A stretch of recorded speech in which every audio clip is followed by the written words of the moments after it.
going to start by painting a loose style lemon. You can see here I have a reference sheet that I created as I was practicing the fruits and veggies we'll be painting today, so you'll probably notice me referencing this sheet and other examples throughout the class.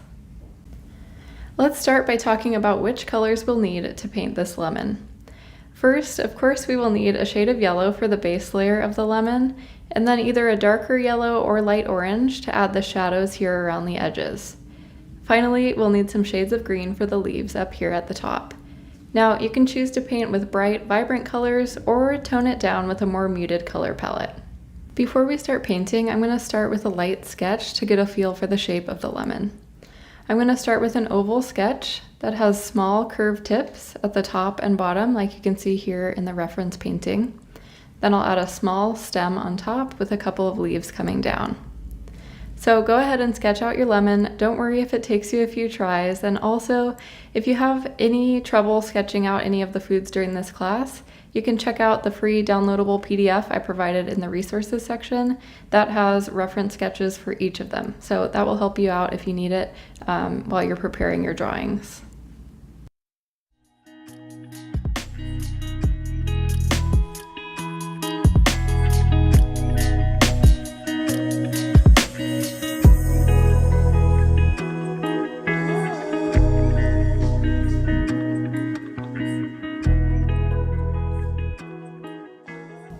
Once you're happy with your sketch, we'll start painting. Now keep in mind we will be using the wet on wet watercolor technique throughout the class, so we'll need to work fast and add layers while the previous layers are still wet.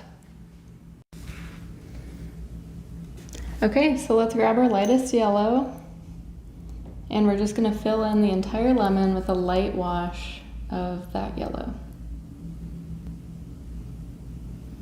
Make sure you have enough water on your brush so that you don't run out while you're filling it in. As I said, we will be using wet on wet. So we want to make sure that this first layer stays nice and wet before we start adding more to it.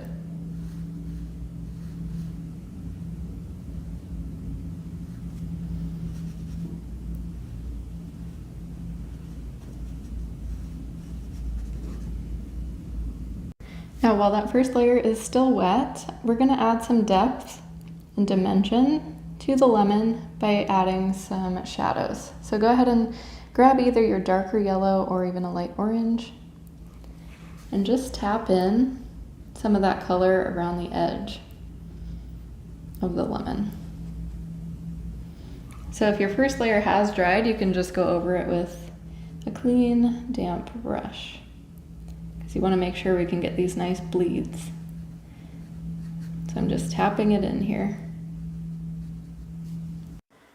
If you need to smooth out any harsh edges like these here, just rinse off your brush, gently tap it on your paper towel to remove excess water, and softly feather out the paint along the edges like this. And it may take a few rounds of smoothing to get a nice even blend.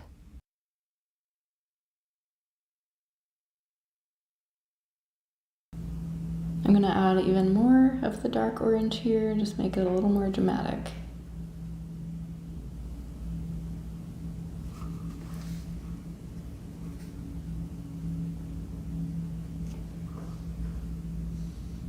What I also like to do after adding some of the shadows is lifting away some color on the opposite side to give it a nice highlight.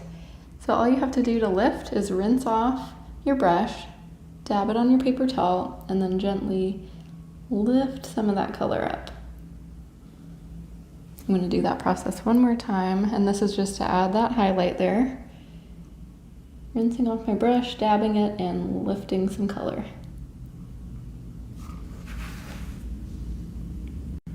Once you're happy with how all the shadows and the highlight look with your lemon, let's go ahead and add the leaves. So I'm using a slightly smaller round brush. I will be using size 4, and I'm gently filling up my paintbrush with the color. So I'm going to do a small stem here off the top, and then I have 2 leaves. One that's coming more sideways like this. Just going to fill that in. And then one coming down.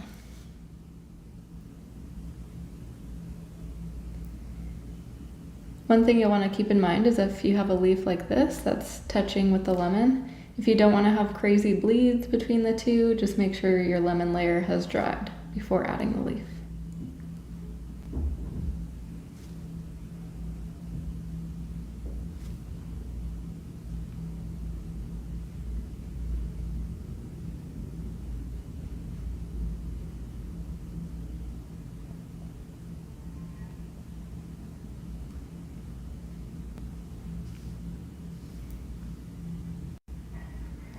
Now, before this first layer of the leaf dries, I also want to tap in some darker green around the edges, kind of like what we did with the lemon, just to give it a little more drama and contrast.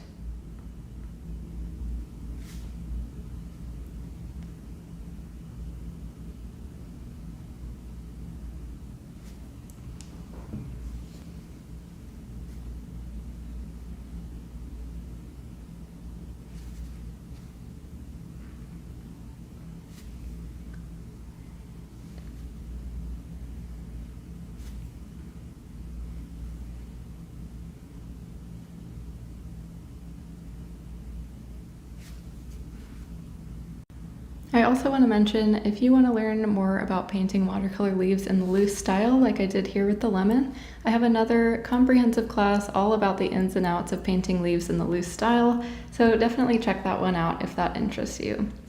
And that's about it for the lemon, so I hope you enjoyed that. Feel free to keep practicing some more lemons, or meet me in the next video to paint some limes.